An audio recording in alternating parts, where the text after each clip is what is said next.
so super nicely. You'd know him if he's on. Yeah, I imagine. Well, I know Recording in progress. never met you. So you're really good with those. You are.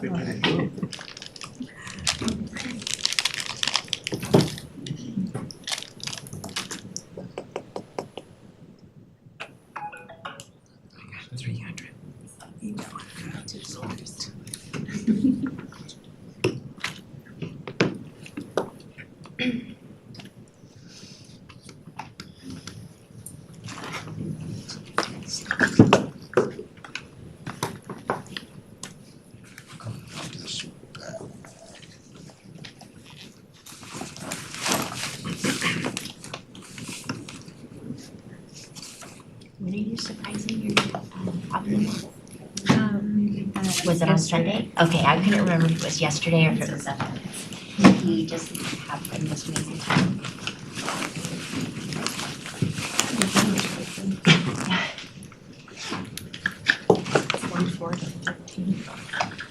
My mother-in-law was not happy. I wasn't happy. We watched it.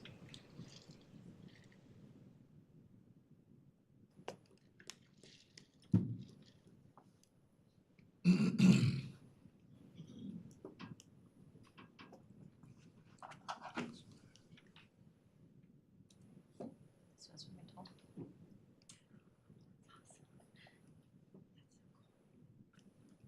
Pretty special surprise. I'm going to call this City Council study session to order for September 22nd, 2025. The Auburn City Council meeting is held both virtually and in person as listed on your agenda. Anna, can you call roll? Deputy Mayor Rakes, Here. Councilmember Ammer, Here. Councilmember Baldwin, Here. Councilmember Sturgis, Here? Councilmember Clinton Taylor, Here. Councilmember Tracy Taylor, Here. Councilmember Troutman Wells. Here. Thank you. Do we have any agenda modifications? No, Chair, we do not. Okay, I'm going to turn this portion of the meeting over to Councilmember Tracy Taylor for community development discussion items. Thank you, Deputy Mayor Rakes. So we're going to start off tonight with the 2025 Downtown Auburn Cooperative Update. And Director Crum, please. Thank you, Chair. I'm going to hand it right over to Emerson Folker, our Economic Development Coordinator, who will make introductions to our DAC partners. Hello, council members. My name is Emerson Folker. I'm the Economic Development Coordinator. And next to me is Stephanie Cox, the President of the Downtown Auburn Cooperative, and Kelly Murray, remind me your title? So Secretary. Secretary, the DAC. And they've got a presentation for you to recap. Awesome, wonderful. Well, thank you for having us. We're very excited to be here. I am presenting about our Downtown Auburn Cooperative, and we are an affiliate member of the Main Street of America program. So if we'll go ahead and go to the next slide. We're very proud. My name is Stephanie Cox, Kelly Murray, and I would like to take a minute to recognize our other members, Chantel Banks, Sherry Nerschel, and Stacy Bonaparte, who are here today and helping us. We are very proud of the fact that we have doubled our board growth in 2025. We have had steady and stable engagement for the past 9 months. And this list is actually incomplete because we voted in a new member at our last meeting. We have Amanda from WaFed Bank who has just joined us, and we have been able to, we had a board member who was thinking about stepping down just due to the needs of his business, but he has been able to change some things, and he's back and getting back involved, and we're very excited about that. So our board growth has grown and helps represent in a variety of represents the Auburn community in a variety of ways, from businesses to residents, students, and other community members. Okay, we're going to go to slide 3. Okay, so what is the purpose of Downtown Auburn Cooperative?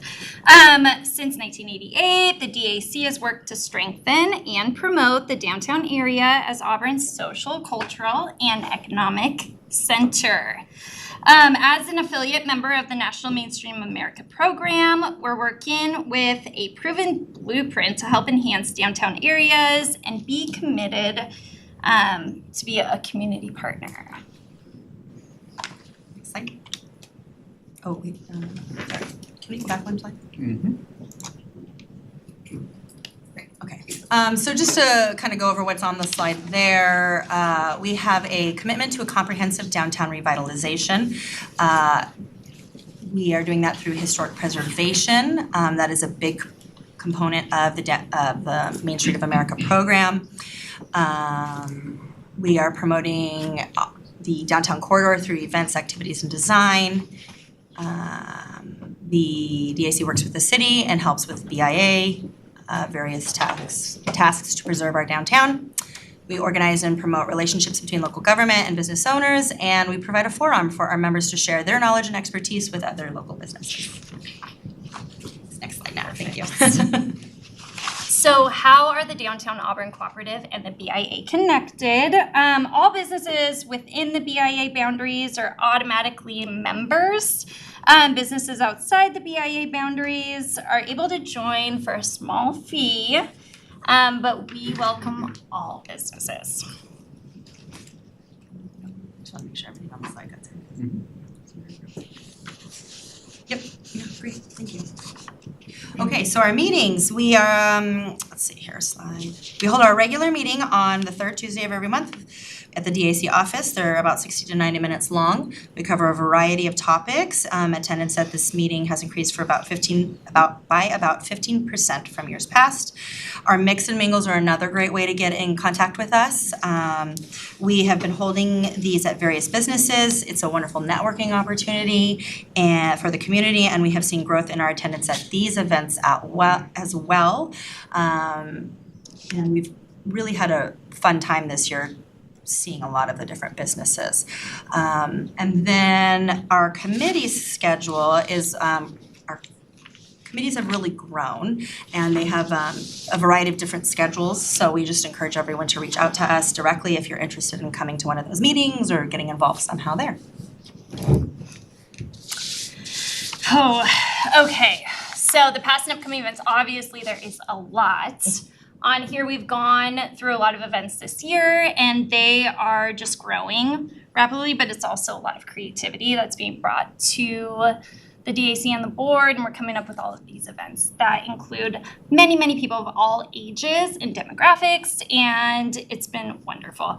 So the DAC is an active organization in our city as an event promoter and supporter in organizations.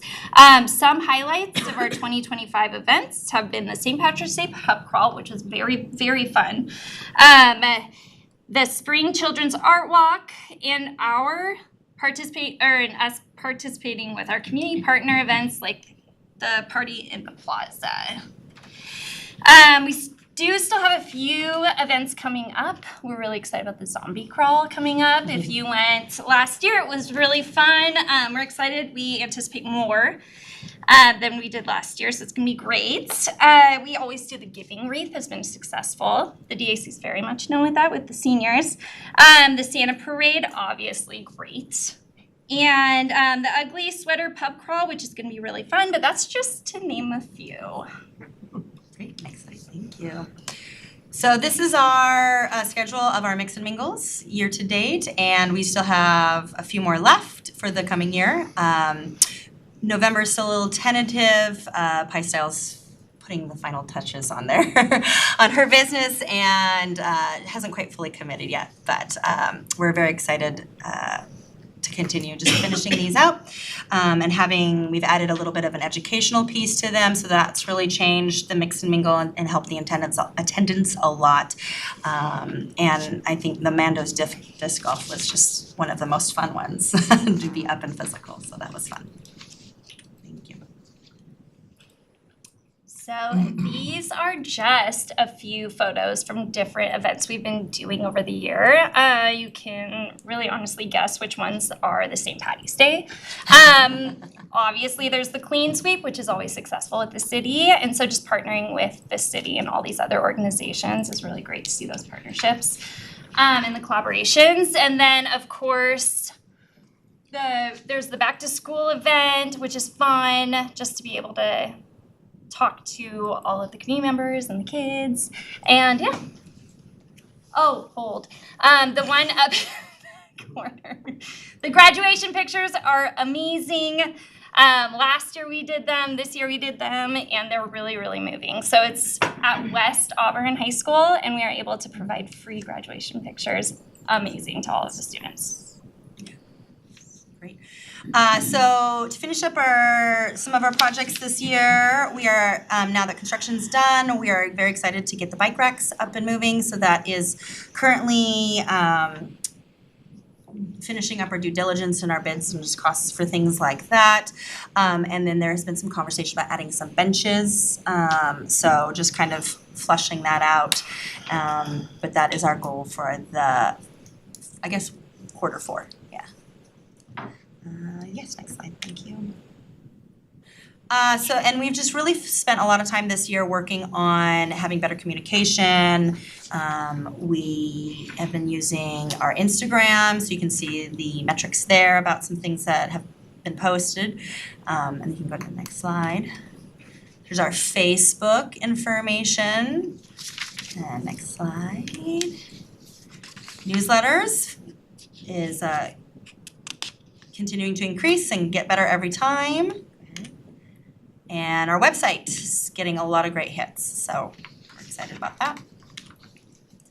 And our committees, our big goal for this year was to really flesh out our board and develop our committees.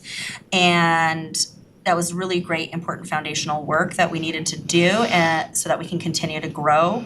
We're developing a process for recruiting more volunteers that are not necessarily board members but want to be involved in the downtown community. And that is it's a upward trend, I guess, so to speak. We're having some individual interest, we're having some more business interests coming in. So we're hoping that will continue in 2026. Let's see. Yeah, we're talking about it's great. Yeah, that looks great. And then, of course, there's the downtown dog Duke. We love him. So yeah, Kelly, do you want to? Yeah, I mean, I Next slide. think Anything else? That's That's slide. that's the slide.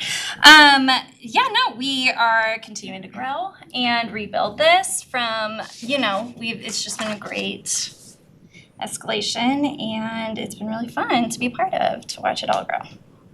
So that's all I got. I think that completes my thoughts. Council, any questions for the DAC? Yeah. Councilmember Trout-Manuel. You mentioned the benches. Yes. Where are you getting the benches from, and have you picked locations for them? That has not been finalized yet. The design committee will oversee that. They are focused right now on bike racks first. And then we'll be definitely working closely with economic development to make sure that we're doing all the things we're supposed to do, and of course the local businesses that would be nearby. If they don't want it, we wouldn't do it. I believe Councilmember Trout-Manuel has a follow-up. Also about the bike racks. How many of them are you going to be putting out there? The number that is kind of being toyed around with, let me find my correct page here. Design, where are you? Design.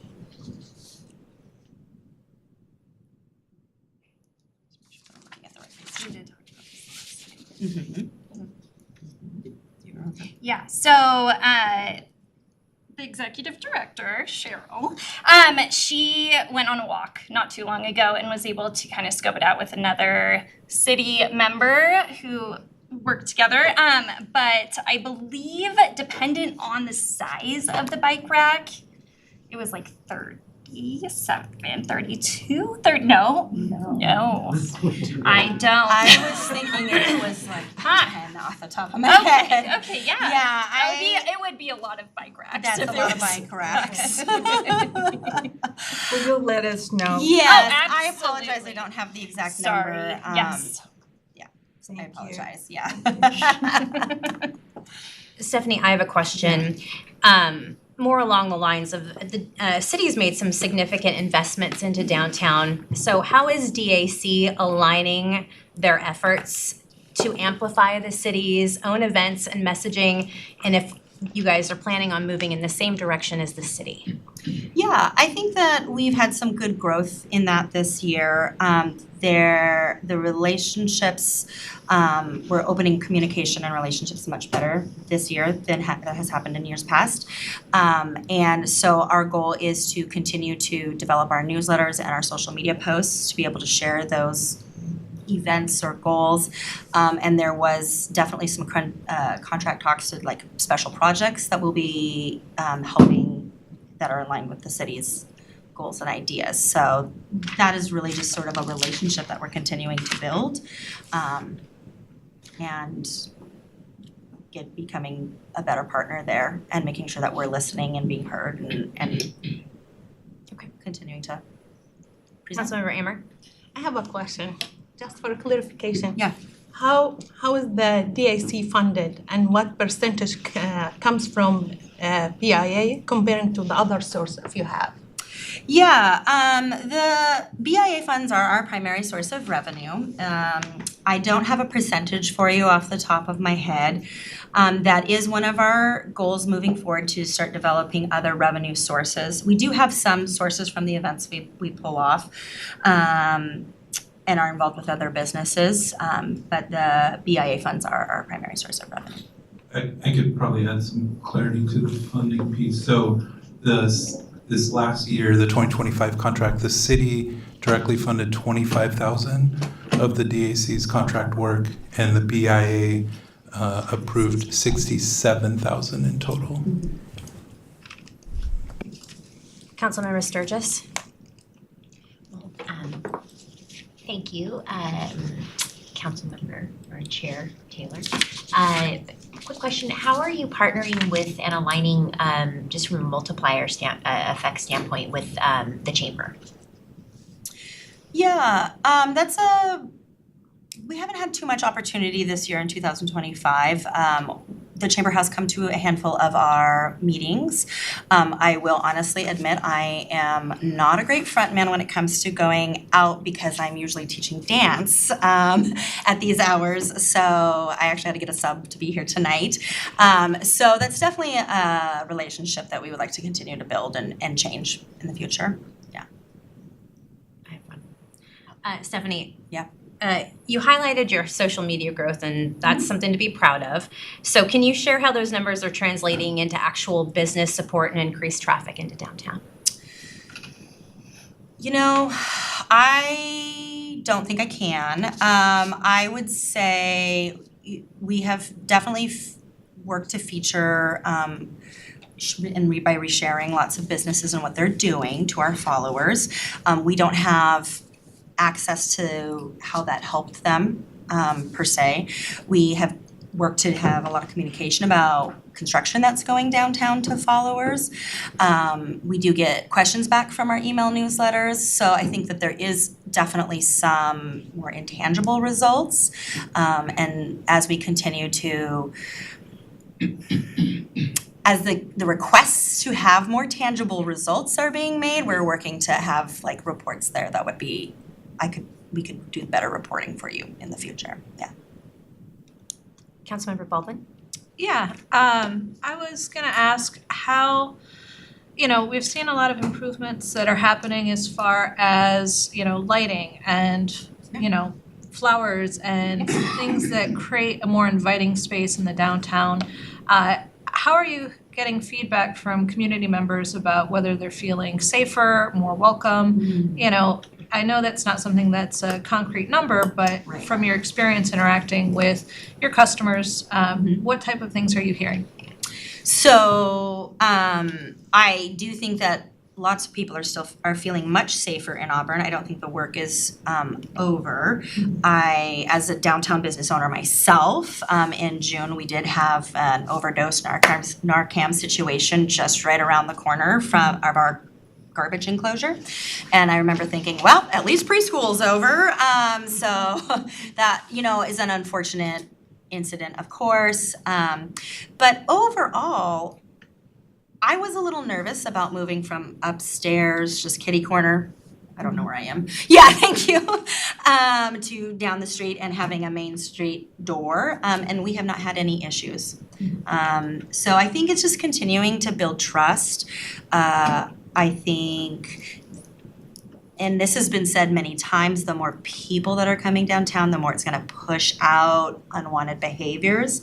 And I know personally, I'll just speak from my own personal experience, I'm seeing that in the Safeway parking lot already. We've had 3 cars towed and a camper, and apparently there was an arrest from one of our calls. So, I think it's just continuing to encourage a constant vigilance, maybe is the right word, from business owners.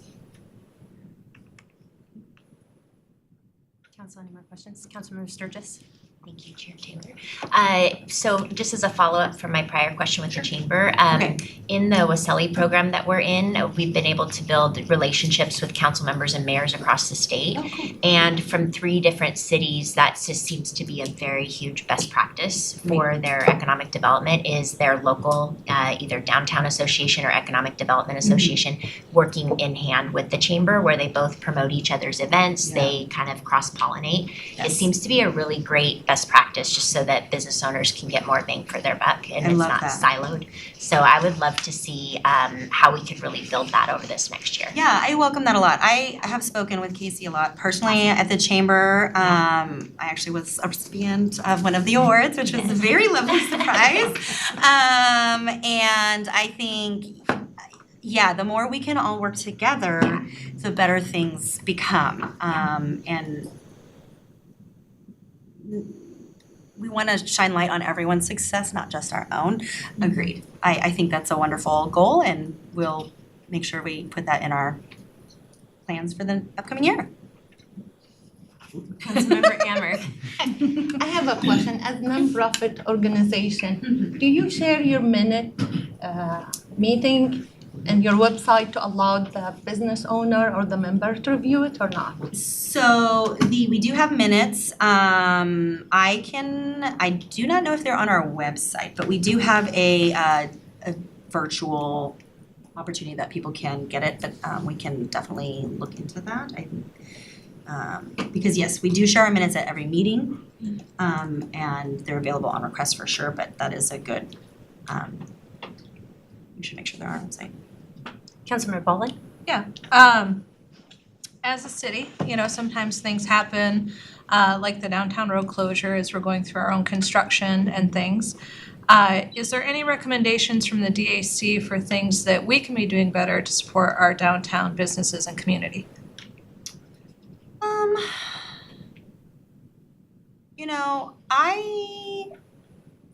As a business owner, there's never enough marketing in the world, right? I think continuing to have opportunities where businesses can come together and be present is great. I think continuing to have events downtown is great. I would like to see the DAC be able to take a bigger role in that in the future. We are, a very grassroots volunteer-based organization, so that may be a 5-year goal, not a 1-year goal. But I think, I'm pretty happy personally. I think that we're continuing just to, again, iron out roles and relationships and make sure that we're just developing strength to really lay a solid foundation. I have a question. Oh, well, Mayor? Thank you for being here tonight. Thank you for providing the presentation. There's always goodness. There's always good work, and there's always more work that can be done, right? Your mention of the safety and the improvement of safety downtown, I think is critical to that success for all of our businesses. And thank you for your belief in downtown and your willingness to invest in a beautiful new facility and where so many children and families are downtown. And because of that, that also spills over into other businesses, right? Any of the restaurants, the brewery, because it is family friendly, the opportunity for that piling on, if you will, of benefit because of one business. And that's really what the goal is for downtown is to not have it, I'm gonna go to this one specific place, but I'm going downtown because I have all of these options of places that I wanna go. So thank you for your belief in the downtown and your willingness to be an investor. Absolutely. I actually just, our lobby is packed. And I was like, I'm gonna have to call rail hopping and ask them to give like a CDT special to get these parents out of my lobby. They're just causing problems. Just there's not enough chairs, people are on the floor. Get out. But I can't say that. So yeah, definitely. And maybe the promotions committee at the DAC will help me facilitate that for sure. Just to bring it back.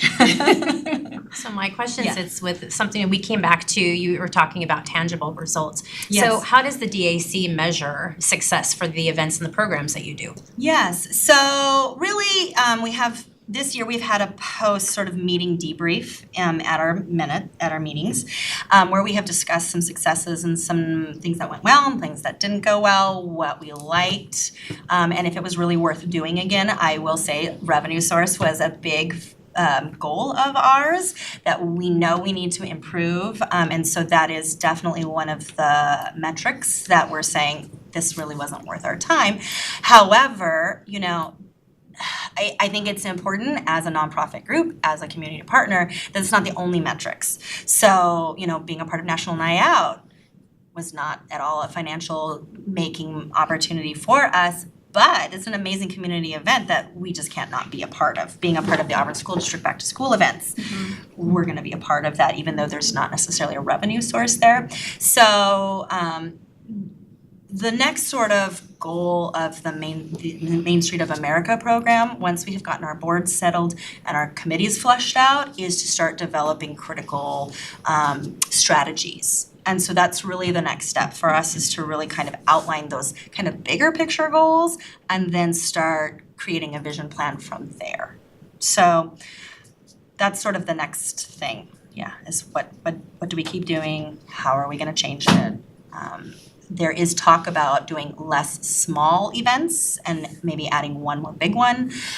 So that's still definitely in the conversation, being Q4, moving into getting ready for the contract, so, yeah. Councilmember Sturgis. Thank you. One more question. With the BIA and the city being such a large percentage of your funding, so like for instance, Emerson and someone from the BIA, do you guys keep them engaged or involved as key stakeholders when you're Yes. starting to plan these strategies and stuff? They're able to give their input and help kind of be a Yes. part of those conversations? We do. So, the executive director provides update at the BIA meeting on a regular basis. We have quarterly sort of contract meetings with economic development, and then we've actually increased it to monthly meetings. And I think that has really been beneficial. It has we've been able to respond, like just each group has been able to get what they needed faster and in a much smoother way, and it's really just been great, and I hope that continues. Thank you. Council, any more questions? Councilmember Bowman? Yeah, my last question is, you know, we're always looking to attract more businesses to Auburn. So what role do you see the DAC playing as far as right now, as business owners, you support each other? How do you see that support being available for potentially new businesses that would be coming and opening? Yeah, So you guys do like welcomes. I know there's the mix and mingles. I got to just participate in the Resort Med Spa and Wellness, which was great. So talk to me about how you guys support those new businesses. Okay, so this is, your question is once they have decided, boom, Yep. we're in Auburn. Okay, wonderful, yes. So there is a ribbon cutting process that we're kind of fleshing out the logistics of and how that would be coordinated with council and the mayor and appearances at that. So getting that process clarified and more public on our website is one. And then we do have a goal to develop a welcome basket for new businesses. And we had discussed a long time ago in January about having not only other businesses but even like economic development information all in one gift basket instead of having like multiple gift baskets from a variety of sources. So that's definitely one of our Q4 goals. I actually just went through our contract to like what do we need to still hit? So yeah. that is one of them. Okay, great. Thank you very much. Yeah, for sure. Councilmember Ammer. Can you go back to the slide where is the upcoming event with all different color? I have a question about this. Okay. Oh, sorry. Oh, there we go. The color, do you have color code or just? I think this was a template. Just a Okay, because like I was looking and this is like event city, like host and you being, okay. It's both, yeah. Okay, so, okay. It's all the things we did. Yeah, because, okay, I tried to solve the color code, but I didn't find Oh, it. no. Not solving anything. Okay, next time you have to make it color code Okay. for my brain. Noted, we will have color Thank code you. for sure. So you mentioned being an affiliate to the Main Street USA. Where are you at in the, I mean, I know you briefly Yes. touched on the process. Right. And then what's the timeline to reach the accreditation? Do you have benchmarks? What's your guys' plan? Yeah, the big two obstacles we have are revenue from other sources and the executive director's salary. Yeah, it is very low, and it is not seen as sustainable. And so until we are able to get those numbers up, we're not gonna be successful in getting that. So that is not a short-term goal. It's not gonna be fixed in a year. So that's why next year we're really focused on revenue sources. Councilmember Baldwin? Yeah, I was hoping that you could tell me the details of the zombie walk.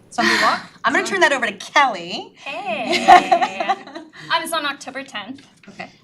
What we do is similar to the St. Patrick's Day crawl. I know Councilmember Trowell was there, but we started, Very nice. I will give you this.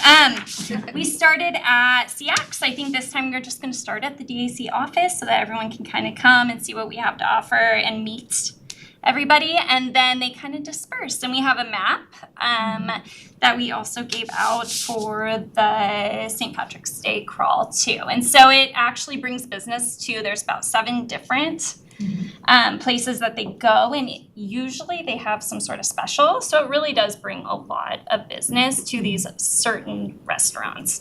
It's great. And they have great specials. And then we always end up at Rail Hoppin', where we'll do a drawing or a raffle. And it's costumes? Yes, please. For the Dress up like zombies. I don't know. But yeah, it's wonderful. There was a best costume award. There will, was, yes. Okay. Yes. Undead it is. Yes. Yeah. But here's the QR code and you can have that. Tickets are already on sale and Tickets selling. are on sale right now. Are they still? Do you have to give it? I don't know. Yeah. They are early birds still. They're on sale. So I know we're getting ready to wrap up on questions. My next question is, you have an impressive board.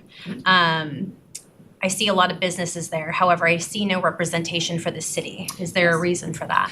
There is not a reason. We did have a city official as a board member at the beginning of the year. That person decided to step back. There is a seat that is in our bylaws that says it can be any city representative. And so there is not a requirement on our end, as I understand it, to have a city representative there, but it's available. And I believe the bylaws even say it's appointed by economic development. Thank you. Councilmember Troutman-Well. I just want to thank you folks for coming and sharing. I advise all of the council members to take advantage of all the events that they do have. My husband and I had so much fun on the St. Patty's Day. We did wear little hats. We went to every single place. We had a beer at the Axe. Then we went to all the other places, and we ended up with dinner at the last place, and then going back and having dessert at the last place. So it was fun, and thank you for doing that. I think everybody should take part on these. Yes. So great to hear. So fun. Thank you for that. Council, any more questions? That'll do it. Thank you for your presentation. much. Appreciate it. Thank you. Thank you for the gift, by the way. Oh, yes. Thank you. You're welcome. All right. Next will be the capital project status update. And that will come from, as my computer loads. Director Gao, sorry. That's okay. So we're going to give you a brief update of our capital projects workload, as well as go through our feature capital project today, which we're going to actually do kind of three parts to that one, because we're going to talk to you about the theater, the downtown park, and then the art that's associated with both of those projects. So with that, Matt Larson, who is our senior project engineer, is going to start that off.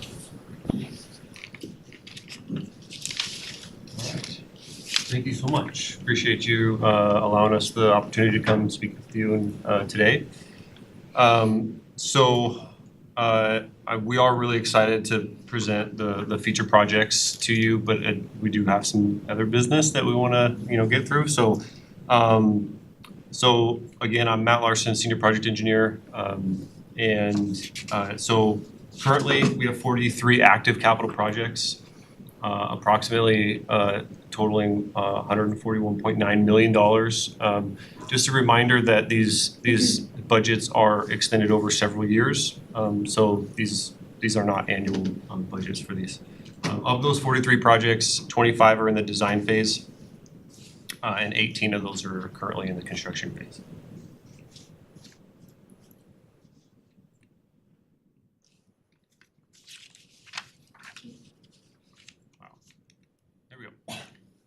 All right, so as another reminder, the capital project status report, which is in your packet, this report is available online at any time.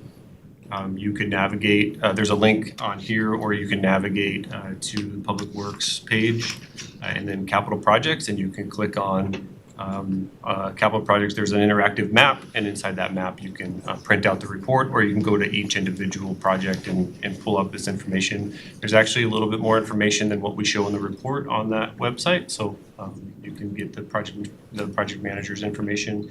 And if you have any questions specifically about those projects, then you can reach out directly. So I wanted to provide a few updates on just some projects that are in construction. So a project that just recently kicked off is our 2025 local street preservation project. This is on 33rd Street Southeast and O Street Southeast. So 33rd between M and O, and then O Street.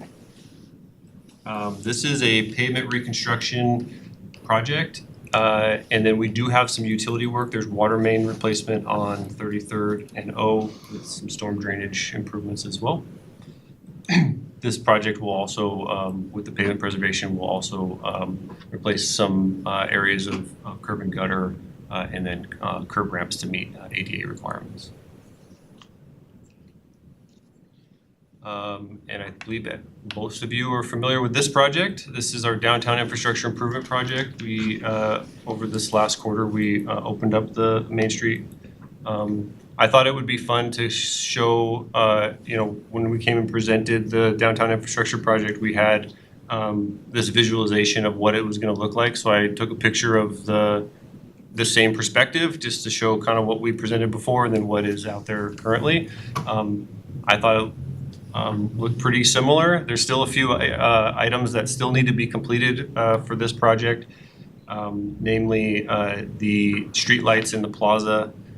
We do have traffic signal replacement work that still needs to occur at Main and Auburn Avenue. Excuse me, Auburn Avenue.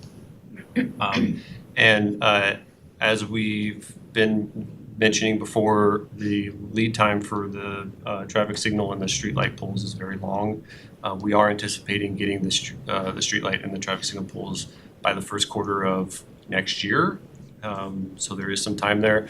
In the meantime, we are still we're working with the contractor to get the festoon lighting up and operational on Main Street. Obviously, we can't do that in the plaza because we don't have poles to attach them to. But on Main Street, within this next month, our plan is to get those up and running. And then stay tuned. We are working on a ribbon cutting for this once the festoon lighting is up and running. So stay tuned. Next month, we're intending on having a ribbon cutting.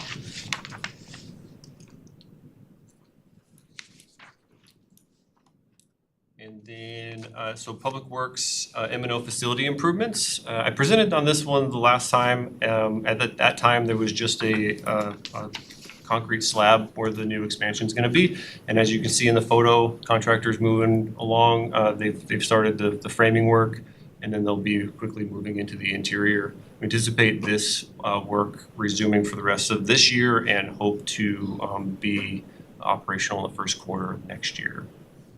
I know our M&O staff is very excited to get this one completed. And then I did want to mention a couple of other items that aren't in this slide. Our Auburn Avenue Regional Growth Center project. This is the project just north of here on Auburn Ave between 3rd and 4th.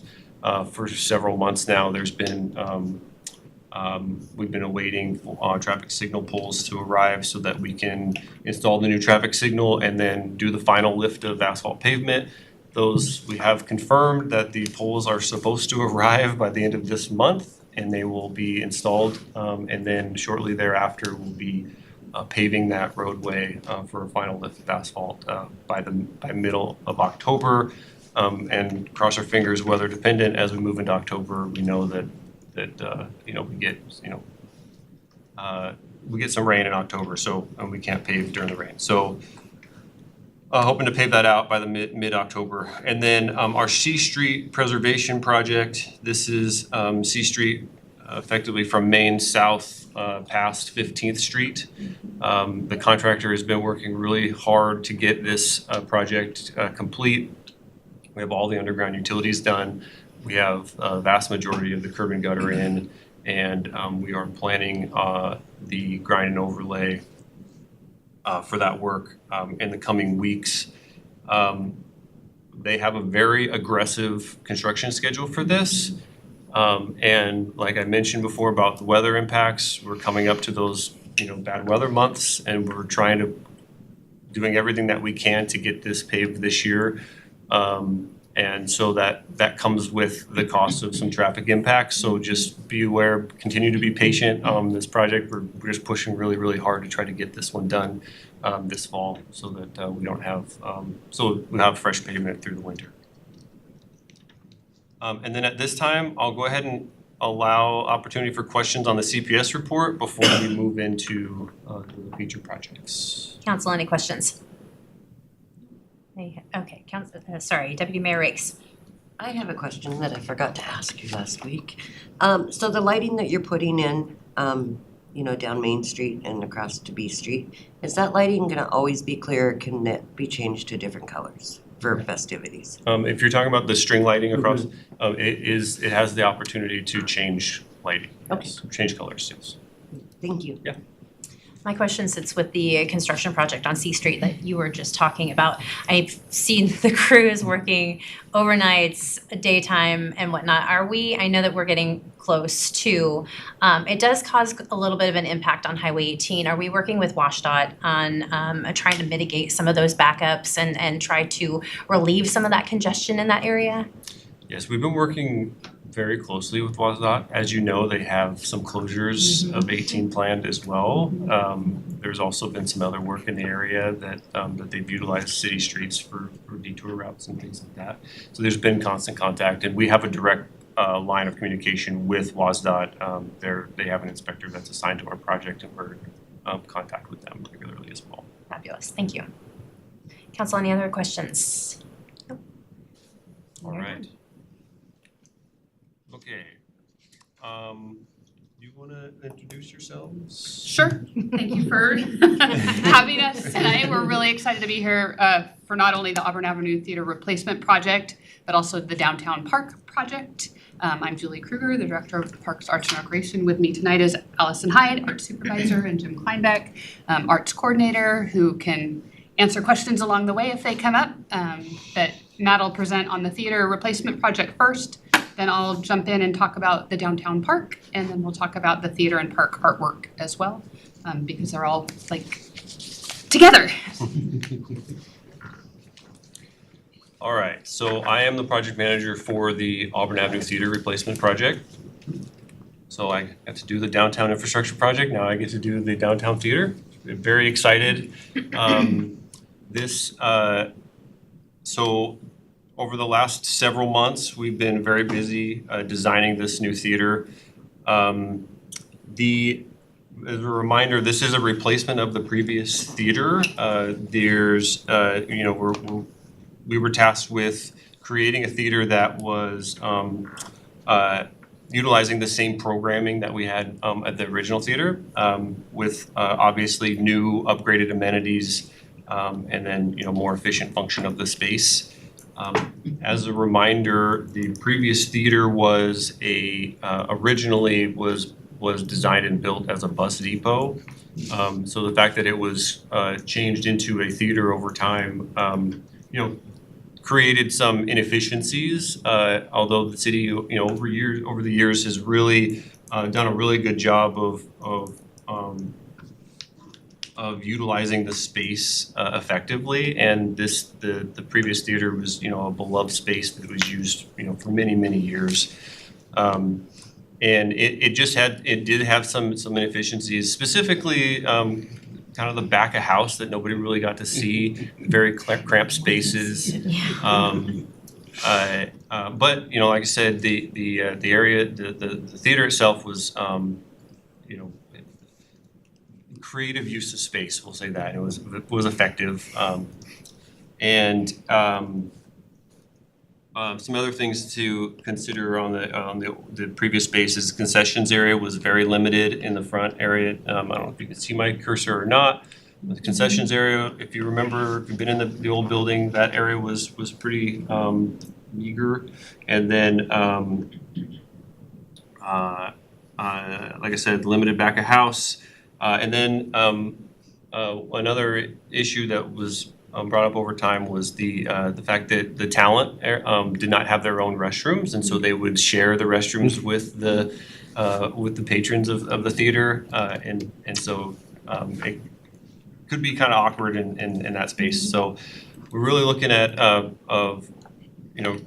designing this. Like I said, the programming is the same. Just redesigning the theater to make it more functional use and really purpose built. So being able to design and build a building that is specific to a theater is the benefit here. The screen shows a plan sheet of the floor plan of the designed theater. I also threw in the shaded area was the footprint of the previous theater. So you can see that although the orientation changes, the overall footprint isn't really that much larger. It's just a more organized use of space, more functional design, purposeful design. There's a list of actually the kind of a comparison between the old and the new. The building was originally built in 1926. Obviously, this one is not yet built. Square footage wise, a difference of about 1,200 square feet between the old and the new. Seating capacity, we're increasing it by 50-ish seats.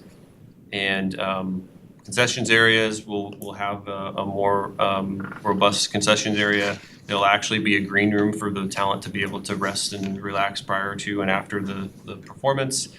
Dressing rooms will be larger, and they'll have connected or access to bathrooms directly from the dressing rooms, and then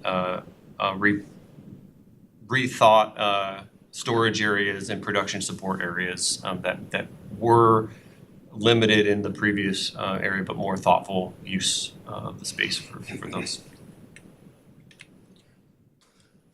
So here's a rendering of what the theater might look like.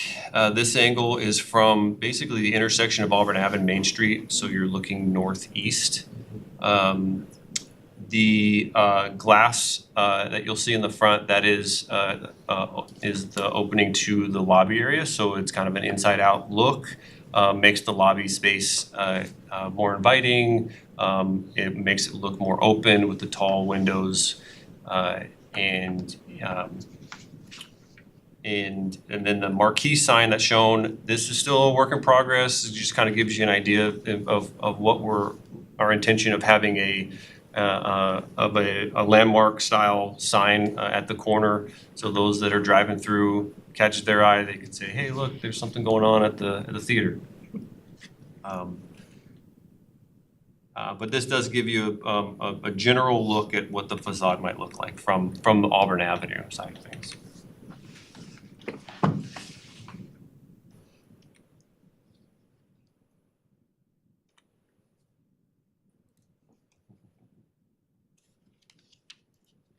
All right. So this is a view from this would be where the raised crosswalk is now on Main Street. So this is looking northwest at the east end of the theater. Again, you can see the lobby space with the glass windows, the clear glass windows, being able to look directly into the lobby. And then more pedestrian scale signage on this side, because this is more where pedestrians might be in the, we'll talk about the plaza area and the park adjacent. But this is that space that would open up into the plaza park area.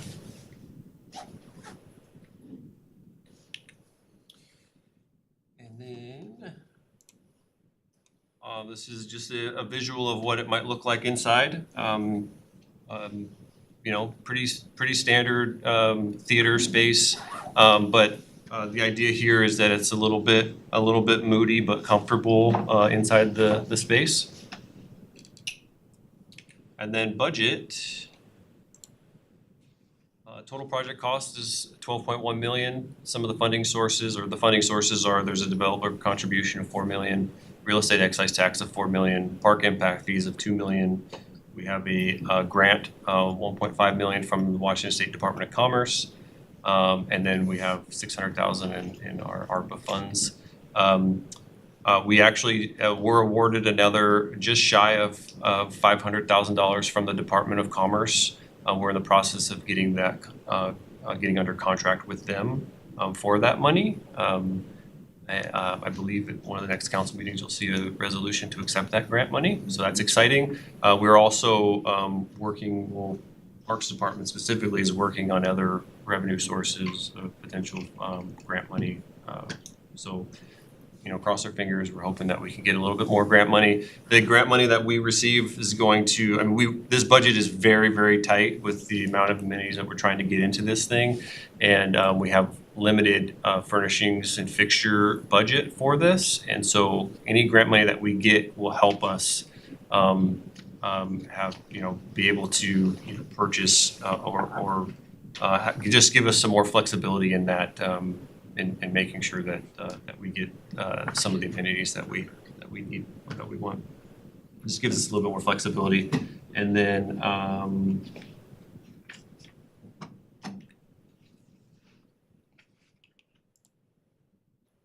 progress. Recently finished the design development package, which is about a 60% design, which is why you see the floor plan and the facade pictures. So next milestones, so we're continuing the design and permitting. That'll continue through the end of this year. We will go out to bid at the end or first part of next year with construction starting in the first quarter and then finishing anywhere between 12 months and 18 months.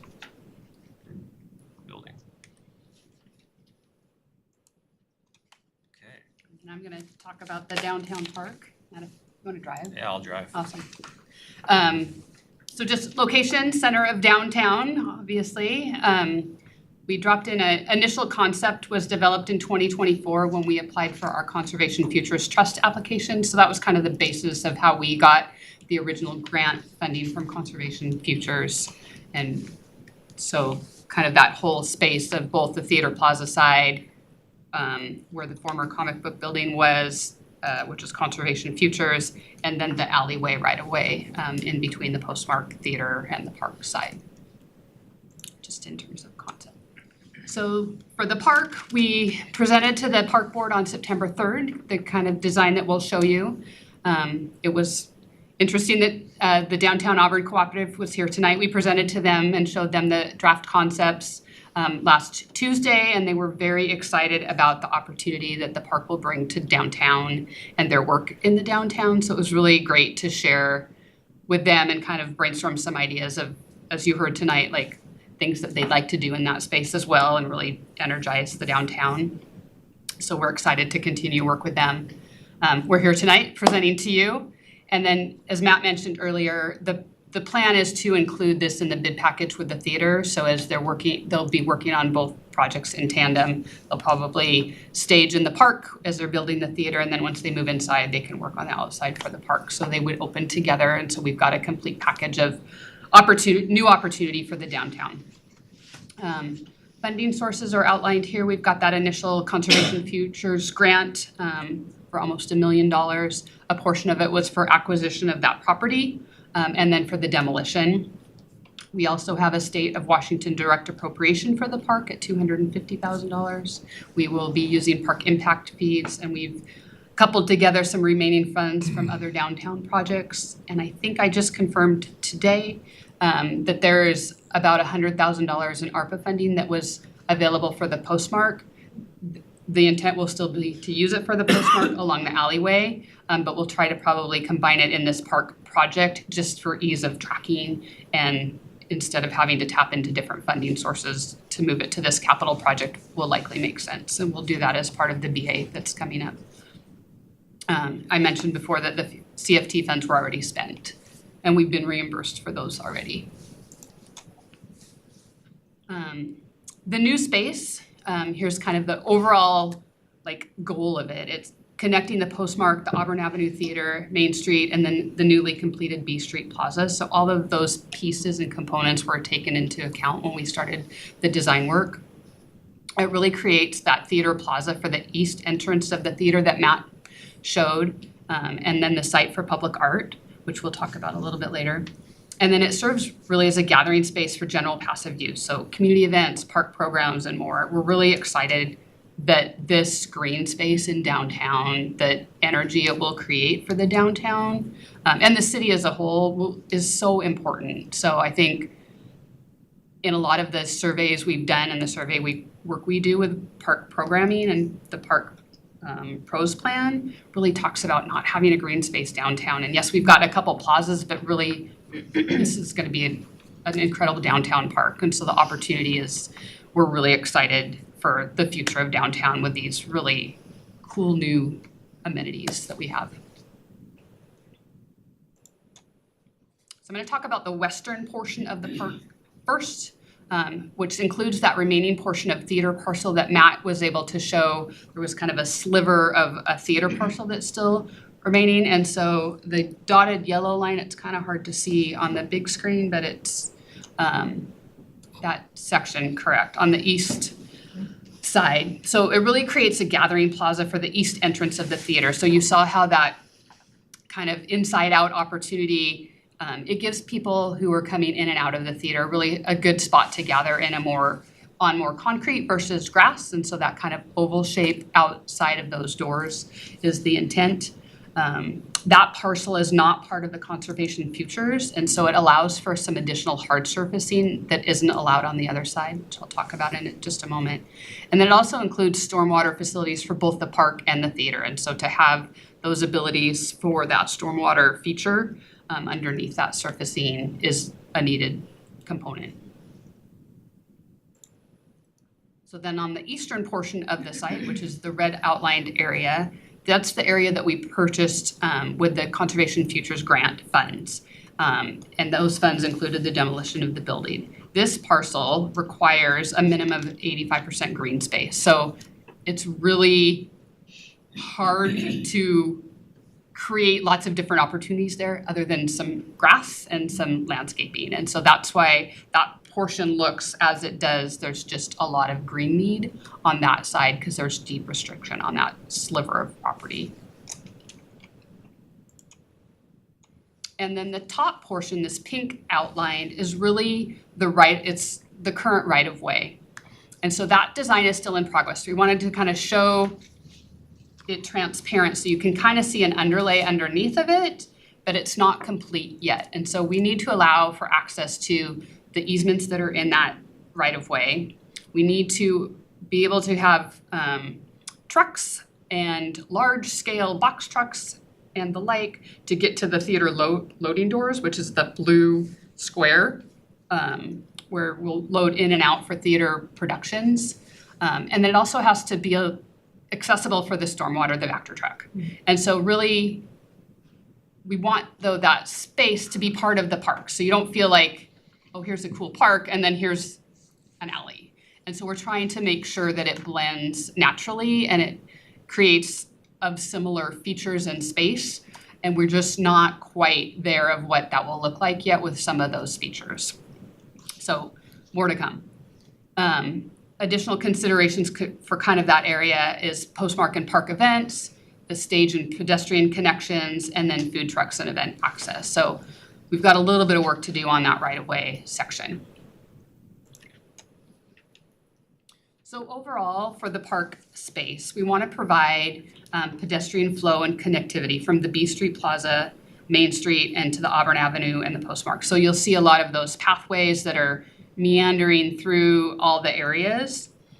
It includes seating areas, lawn gathering area, small trees to soften the east facade of the theater, and then gathering area for theater patrons, which I explained earlier. We really wanted to create a spot for the grassy area as we look at events and things that want to come downtown. How do we create a flexible space that allows us to do some programming in that spot without being too restricted? So really that grass lawn is going to serve as a lot of places where we can program events like yoga in the park, or it's a concert, or lots of things that we already do in the park that we could bring to this site now. And then of course, a plethora of opportunities for future programming too that we may have brainstormed, but it's not funded, but things to come that could really activate downtown. So we're excited about that opportunity. It utilizes the pavement and brick features that are already in the B Street Plaza and the new sidewalks to create that cohesive experience between the spaces. And then the theater parcel and park parcel, the yellow identified area is where it's been identified for public art. And so I'm gonna kind of turn to Allison and talk about that public art process that isn't complete yet, but we wanted to advance it so you have knowledge of what's happening, but there's still some pieces of that puzzle that will be completed too, and that we'll be coming back to council for. Hello, council. Thank you for having us. So I'll speak briefly about the public art process to date for this project. So the theater parcel and the new downtown park were identified as an ideal location for public art, accommodating the 1% for art and highlighting the site as a community hub of arts and culture downtown. With a theater adjacent, an art center, so many other, creative businesses downtown, it really became a perfect place downtown. So Auburn's Art in Public Places outlines the public art process. It's sort of just art commission policy that's been followed for many years. So we created a selection committee that would help guide and select both the artist as well as the conceptual design for that process. We included community members, park board members, arts commissioners, local artists, as well as city and project representatives to really create a wide breadth of points of view for this process. So we began the process of kind of idea generating, selection committee forming, and posting the call to artists back in May and June of this year. So we sought applications specifically from Washington State public artists with a contract amount of $97,500 for the Public Art Commission. 65 artists applied for the opportunity, and 4 finalists were interviewed with the selection committee in July of 2025. Seattle artist and architect John Fleming was the public artist selected by the selection committee to create art for the site. On the screen now, you'll see examples of John Fleming's artwork. He has done projects across the country in a wide variety of media and scales, and has a really pretty incredible breadth of work in his collection that the committee was very excited about. They saw a lot of potential with how he could create something very intentional and site-specific for our park in downtown Auburn. So next steps for the art. So last Monday, September 15th, we hosted a conceptual design meeting with the selection committee. And at that meeting, the artwork location was recommended. So John presented 3 different iterations of his conceptual designs and different ways that they could integrate into different locations in the park. And what you see here has been identified as the selection committee's desired location for the art, really creating kind of this nexus of energy around that plaza, the entrance to the theater, very visible to Main Street. So what we're hoping to do is late September, and by that I mean early next week, we will be hopefully having our final design meeting with the artist. With the location identified, it's really kind of details of things like the materials used by the artist, what sort of aesthetics are included in each component. So we're hoping to have our final design meeting with him next week, followed by a presentation to the Arts Commission, and then I will see you all again for a final design recommendation and approval in October.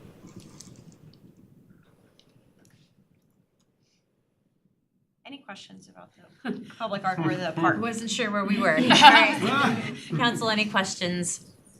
Councilmember Troutman, well. I have a question. We used to have the mariachi statues. Whatever happened to those? So the mariachi statue that was on display was a part of our downtown sculpture gallery program, which is we loan artworks from artists for a 1-year period, display them for the public to enjoy, and then they get returned to their lenders, and we get a whole fresh new slate of artwork. Actually, we just installed 11 new pieces throughout downtown that I hope everyone is enjoying. So that piece was loaned. It was really incredible piece. I loved that one. I was asked about it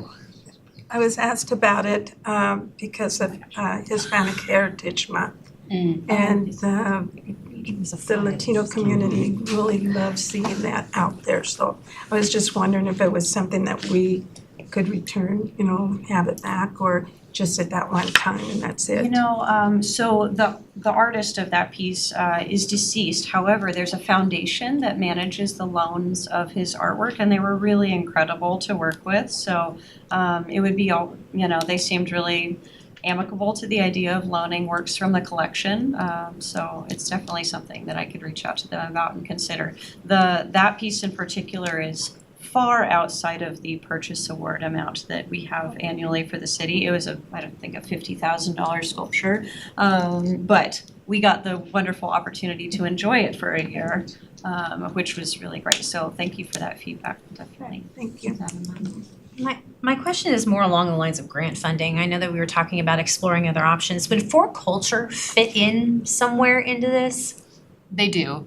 And so Matt was mentioning that we've got 2 other grants in the hopper. We have actually 2 grants in with For Culture right now. One is for design development, to help with design development fees. And the other one is, it's called Anchoring Communities, and we've been invited to now, we had to apply to be asked to then be considered.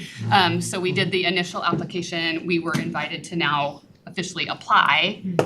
We think even the initial letter was like quite a giant application, but we'll now get to apply. The award could potentially be up to $1 million. But there's a lot of caveats with it of we have to work with community partners, and so there's lots of, it's not just here's some money, there is some work that we would need to do on our behalf and be willing to and have time to do that work as well, if we are to receive that grant. So we'll keep you posted on those 2 opportunities. We should learn about the first one, that's design development. It's a $50,000 award, so small, but it will help for design development fees, and I'm surprised we haven't heard something yet. We applied back in July, it's due early August. So we'll keep you posted on grants. As we see them, we applied For Culture, has quite a lot of flexible funding now through Doors Open funding. As a municipality, we're not eligible for that funding. So it goes a lot to nonprofits. But for those where we do have opportunity to apply, we definitely apply. Thank you. Councilmember Baldwin. Yeah, I appreciated all of the detail around who was included in the selection committee for the artwork. I was curious, which of our community partners did we engage for the design of the theater itself?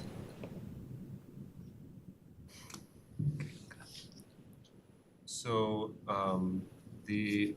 like I mentioned before, the theater design the intention has always been to be replace the existing programming. So the actual theater design, the interior of the design is was basically the stakeholders that they use the space. So specifically the Parks Department. So a lot of the discussions about the interior space is from the Parks Department.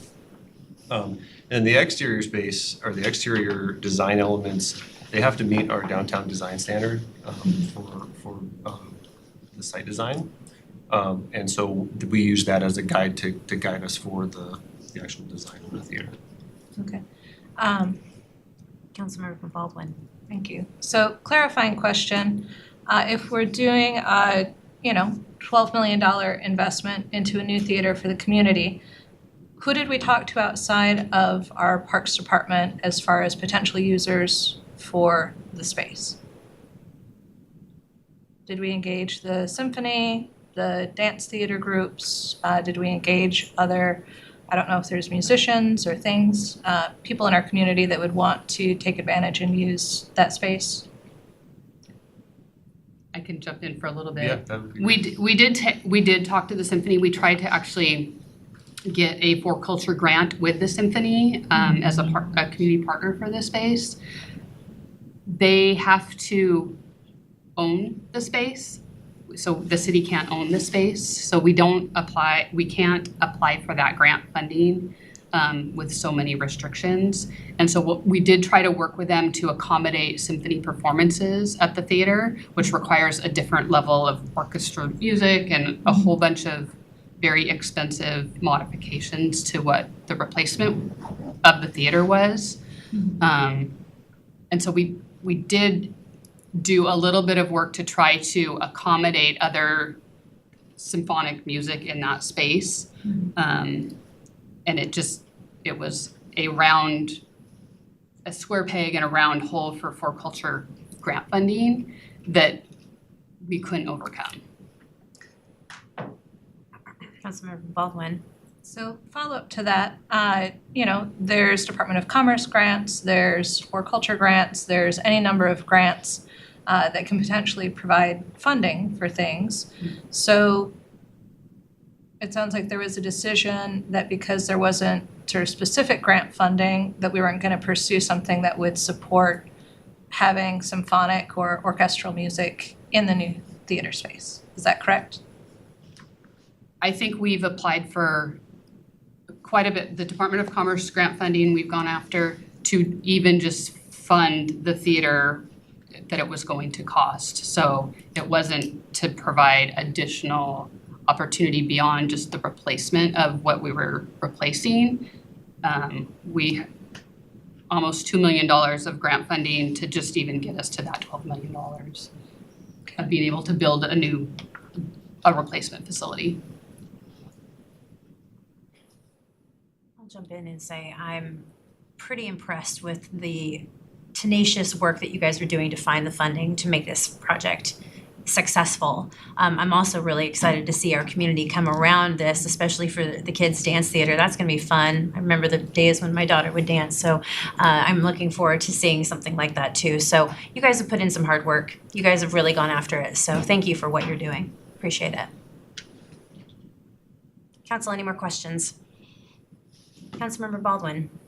Yeah, so I've heard twice that the programming will be what it was before. So can you recap for me what will be provided as far as uses for the new theater? Would you like me to take that? Yeah. So before we were doing all kinds of, we were doing musical theater, we had tribute bands, we had original music, we had comedy, kids entertainment, rental space available. We will continue to do those things as well as reach out into our indigenous people entertainment. There's a lot of call for that. So we've had I over the years have gone on various conferences, and I've been talking with a lot of folks, and so we want to get a lot more variety is what we do. So we continue. I don't know if you know, but we currently are still doing shows everywhere other than a theater. So that will continue and will increase, and got a couple of different opportunities to bring some different stuff and talk. I'm always talking with the folks that come out and see shows. They're asking me questions about the theater and all that, and what they want to see. And so a lot of it is word of mouth of what they would like to see. I mean, they want to see what we're doing. We continue that, but I try to bring in different stuff, just to change it up a little bit, and make sure that we're offering a variety of entertainment to our citizens of Auburn. I'm gonna jump in and add to some more. As we've tried to keep our performing arts audience, and we're out at Green River, and we're out at the golf course, and we have amazing shows at the Postmark now. The shows that we've been bringing to the Postmark are really centered around cultural opportunities and cultural groups, and so trying to, which we didn't do a lot in the theater previously, and so trying to really incorporate those cultural performances. It's been a great opportunity to use the Arts and Culture Center as that kind of springboard, but really then now transitioning those to a broader audience and more access. I would also say that the theater as it was prior didn't offer a lot of opportunity for rental opportunities simply because it wasn't a space that groups wanted to use. It didn't have the backstage needs that others needed. And so I think I'm expecting that we'll see a lot more rental opportunity from groups that want to use the space now that it's got some of the backstage components that it didn't have in the past. And so we're looking forward to expanding that rental opportunity for that space. And then I think just to add, because we talked about it with the downtown group, of really programming specifically. And so if you've got something big going on at the theater, something big can't be going on at the park. And so being really diligent in that programming, kind of like how we have to do it at the community center too. Like you've got to really make sure you're coordinating what's happening where and when, so then you don't have these duplicative events that really create too much happening in a space that's like not for parking. Sorry. Fly or bee, I don't know what it is. And so really just working within our own team to make sure programming wise that we're not creating too much of an impact, but creating lots of things that generate activity for the downtown. Councilmember Baldwin. Yeah, do you know when you'll have the sort of rental rates for that space? I would expect if we go out to bid, probably January, we'll spend the probably first 2 quarters really defining what that looks like.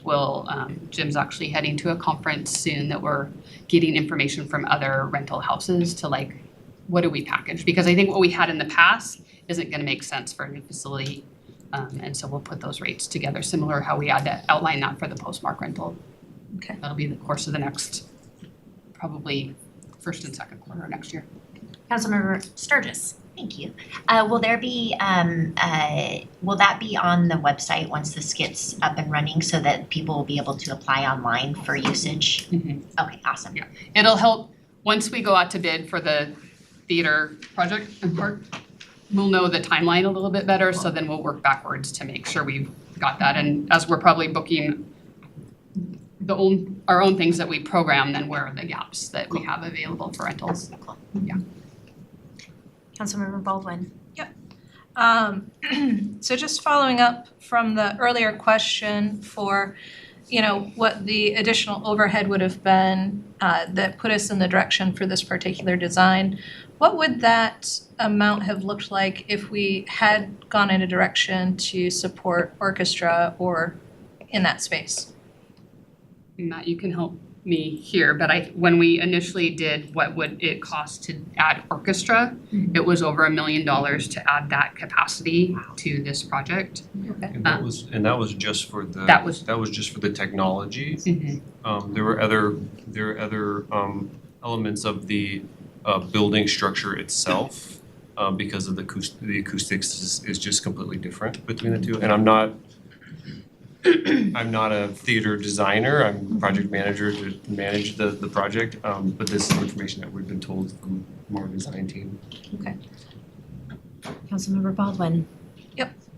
So sometimes when I do design work for my clients in my day job, part of what I design is a roadmap to say, here's what we'll do in phase 1, here's what we'll do in later phases.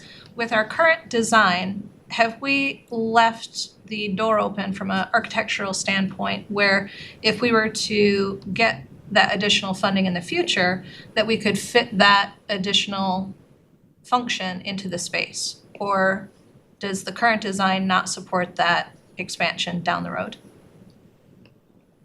Because I understand we don't always have all the funds on day one, but given that this is a facility that's going to be part of our downtown core, as we've said, it's, a pinnacle, it's a nexus, it's a central point for, future, economic development and activity. Do we have that opportunity, or do we not have that with the current design? So as far as the technical or the If there was audio video components of it, those are an add, right?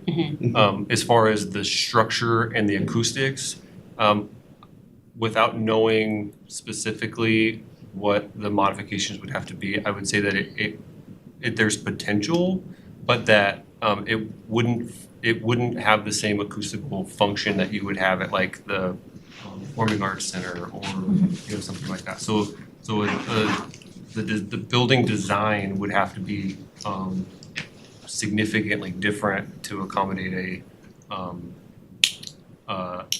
ideal orchestra performance, if that makes sense. There is and I don't know the proprietary name of the sound system, but they've made some modifications to another theater in the Seattle area with this proprietary sound system that can mimic the needs for symphony type music.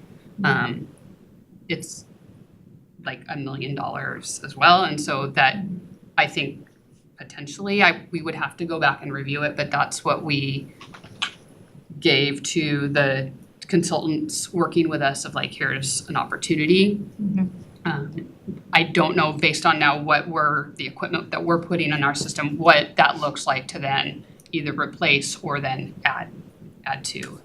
But it's technology that could mimic the sound. It's not Benaroya, but it could potentially be on the road. Okay, because just to finish my thought on that, is from a design perspective, I like to keep opportunities available where we can, right? So that way, if we're doing this initial investment, if we're doing this initial build, and that's something that we could see a potential need for or an opportunity for our community, just to make sure that whatever design selection we're going with is not going to prohibit that future opportunity, right? So. Councilmember Troutman-Well. I was also going to ask the question that Ms. Baldwin says, was that ever considered in the drawings, in the plans did you have the pro and cons of both and the cost? Because you said it'd be an extra $1 million if we would have gone the other way with the acoustics. Because I have heard also from individuals that they felt they were not invited to the table. And it would have been kind of nice to have the pros and cons of either way and the cost. And you've already said the cost. And if we could come back and have it open, that later on, if we get that $1 million or $1 million plus, to be able to include that, because it would be nice to have the acoustics and the orchestra to be able to be there and perform. Because we have a lot of seniors living across the street that could easily walk there and be able to take part on those events. That'd be extra income for us. So I was just wondering if you did the pro and cons on that. I think we did do the pro and cons. It just, for us, I think it came down, here's the limited budget that we have for the replacement. And so, and not even having all those funds together, like had we not gotten all the extra funding even from the Department of Commerce at almost $2 million, like we don't know that we would be building a theater. So like just, it comes down to here's the available money we have and what can you do in that price point, which it just is limiting. Well, you guys have done a remarkable job on the layout and everything that it looks like we're gonna have. But it would be nice to know if we did get some fundings down the road, if we could be able to facilitate that. Council, any more questions? Councilmember Ammer. I want to say a comment. When I was looking to the seat area and you were saying we may not have budget, I was laughing, thinking we will be coming there, bringing our camping chair. How that will be. So thank you guys. I think the idea, I love it. It doesn't matter. As long as we will have it by 2026, I think we'll bring many community members rather than they go to Federal Way Performance Center. Like I know like Girl Scout, they were rented for award event. I would love to see Miss Auburn event to be done here, whereas they don't need to find bathroom. They will have everything. So I love it to be at the beginning as community. So thank you. Thank you. That's what I want to say about the chairs. You guys do great work. Thank you very much. Thank you for having us. Okay, next up is Home Occupation Code Update. Director Crum. Thank you again, Chair. Alexandria T, Planning Services Manager, is going to share a brief presentation tonight on home occupation code, aka home-based businesses.